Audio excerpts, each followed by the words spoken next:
देखिए, Nazi ideology world wide, Nazi party के जो लोग थे वो अपने आप को आर्यंस मानते थे। क्या मानते थे? और कहते कि भैया हम ही सुपीरियर है। पूरी जो कास्ट हिरार्की होती है, जैसे भारत में कौन होते हैं? क्षत्रिय अपने आप को सबसे ऊपर मानते थे, फिर वैश्य आते थे बिजनेस क्लास वाले, ब्राह्मण क्षत्रिय, सॉरी सबसे पहले आते थे ब्राह्मण, फिर आते थे क्षत्रिय, फिर आते थे वैश्य, और लास्ट में कौन आता था? शूद्र। तो ऐसे क्लास हो गई कि ये हिरार्की हो गई कि नहीं होगी डिफरेंट डिफरेंट कास्ट की। इसी तरह से आर्यंस अपने आप को सबसे टॉप पर मानते थे, और सबसे नीचे नीचे कौन था? ज्यूज। सबसे नीचे नीचे ज्यूज और सबसे ऊपर ही ऊपर आर्यंस होते थे। समझ में आ रही कि नहीं आ रही बात? सो ये कहते थे कि जिनकी ब्लॉन्ड आइज हैं, जो ब्लॉन्ड हैं, ब्लू आइड वाले हैं और नॉर्डिक जर्मन आर्यंस हैं, वो इस हिरार्की में सबसे टॉप पर हैं। और सबसे नीचे कैसी समाज है? ज्यू समाज है। तो आर्यंस को छोड़ दो तो बचे हुए जितनी भी समाज है उनको क्या कहा जाता था? अनडिजायरेबल। उनको क्या कहा जाता था? हिटलर बोल रहा है कि जो भी अनडिजायरेबल है उसको कंसंट्रेशन कैंप में डालो, गैस चेंबर में डालो, पॉइजनस गैसेस दो और मार दो। क्यों? क्योंकि जो डिजायरेबल है उन्हीं को जीने का राइट है। ऐसा कौन कह रहा है? हिटलर। हिटलर ने कंसेप्ट कहां से चुराया? तो हिटलर ने चार्ल्स डार्विन और हर्बर्ट स्पेंसर की थ्योरी से चुराया। चार्ल्स डार्विन का यह कहना था कि मान लीजिए कि अभी टेम्परेचर मैक्सिमम गर्मी में कितना चला जाता है, फॉर एग्जांपल 50 डिग्री सेल्सियस अपने यहाँ हो गया था इस बार, तो 50 डिग्री सेल्सियस बहुत गर्मी लगती है।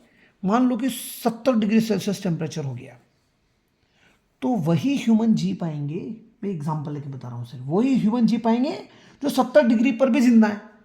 70 डिग्री पर छाले पड़ने लग जाएंगे बॉडी पर। तो जो इस टेम्परेचर को सस्टेन नहीं कर पाएंगे वो तमाम लोग क्या हो जाएंगे? मर जाएंगे कि नहीं मर जाएंगे? तो चार्ल्स डार्विन बोल रहा है कि जो 70 को भी मैनेज कर लेगा, अपनी बॉडी को अडेप्ट कर लेगा, वो जिएगा। जो नहीं अडेप्ट कर पाएगा वो मर जाएगा। हिटलर ने इसको मिसकंसेप्ट समझ लिया कि जो अनडिजायरेबल है उसको मर जाना चाहिए, जो डिजायरेबल है वही जिंदा रहेगा, और आर्यंस ही जिंदा रहेंगे।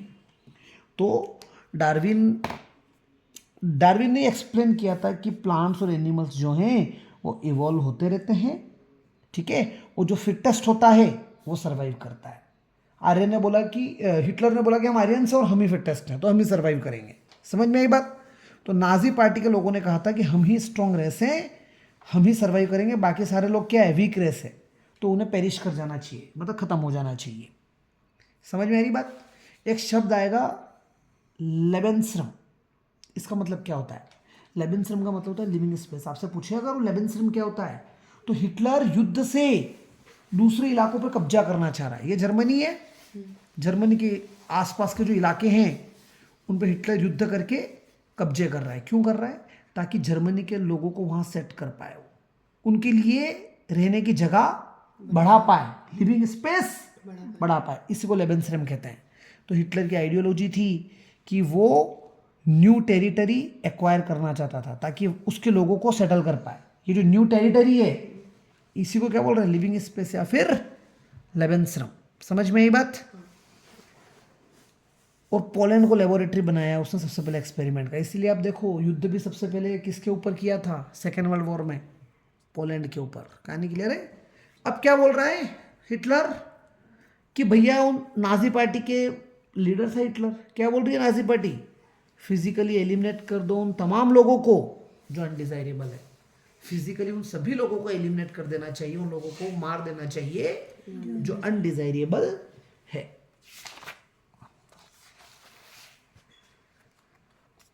नाजी वाले चाहते थे कि ऐसी ही सोसाइटी रहे जो नॉर्डिक आर्यंस हो, जिसमें मतलब नॉर्डिक आर्यंस ही डिजायरेबल हैं, बाकी तमाम लोग क्या हैं? अनडिजायरेबल।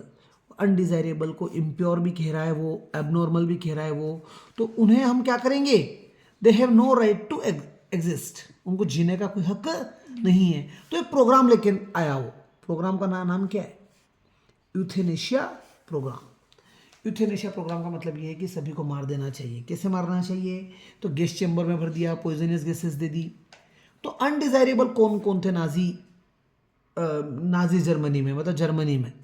ज्यूज, जिप्सीज, जैसे अपने यहाँ पर आदिवासी समुदाय होता है, भील होते हैं, बहुत सारे समुदाय होते हैं, ऐसे ज्यूज, जिप्सीज, ब्लैक कलर के जो लोग थे, black living in Nazi Germany, ठीक है, दे वर वाइडली परसिक्यूटेड। परसिक्यूटेड मतलब हत्याएं कर दी इनकी, इन लोगों को मार दिया क्योंकि इन लोगों को क्या कंसिडर कर रहा था हिटलर, अनडिजायरेबल। समझ रहे हैं आप? Jews were bed from owing land, सबसे पहले शुरू कैसे किया, ज्यूज को परसिक्यूट करने के लिए सबसे पहले क्या किया, उनको जमीनें खरीदने से मना कर दिया कि कोई भी ज्यूज को जमीन नहीं बेचेगा। They lived in a separate marked area called ghettos, तो ज्यूज कहाँ रहने लग गए, एक जैसे स्लम होते कि नहीं होते हैं वैसे गेथोस में रहने लग गए। फिर उनको परसिक्यूट किया गया वॉयलेंस के द्वारा। खोल खोल खोल, घंटी बजाओ से पहले खोल, वो वाला भी खोल दे, फरमान है ना, पता था मेरे को। और कौन है, गुड मॉर्निंग। तो वॉयलेंस ऑर्गेनाइज किया, किसने वॉयलेंस ऑर्गेनाइज किया, नाजी वालों ने, ताकि किसको परसिक्यूट किया जाए, अनडिजायरेबल्स को, गेथोस में जो थे। ठीक है, इनको लगा कि ज्यूस को टोटली एलिमिनेट ही कर दो, टोटल एलिमिनेट कर दो मतलब खत्म ही कर दो। खत्म करने के लिए क्या किया, सबसे पहले 1933 से 1938 तक तो टेरराइज किया। टेरराइज किया मतलब डराया धमकाया। पेपराइज किया, क्या किया, पेपराइज मतलब होता है गरीब कर दिया, बिल्कुल नौकरियां नहीं दी। पेपराइज कर दिया मतलब ऐसी स्थिति कर दी, खाने के लाले पड़ गए इनके, और बाद में सेग्रीगेट कर दिया, गेथोस में रहने लग गए थे। और 1939 से 45 में इनको कहाँ भेज दिया, कंसंट्रेशन कैंप में भेज दिया, जहाँ गैस चैम्बर्स से उसमें उनको मार दिया गया। समझे कि नहीं समझे, किसको लगा? रेशियल उथोपिया क्या चीज है, नेक्स्ट टॉपिक है रेशियल उथोपिया।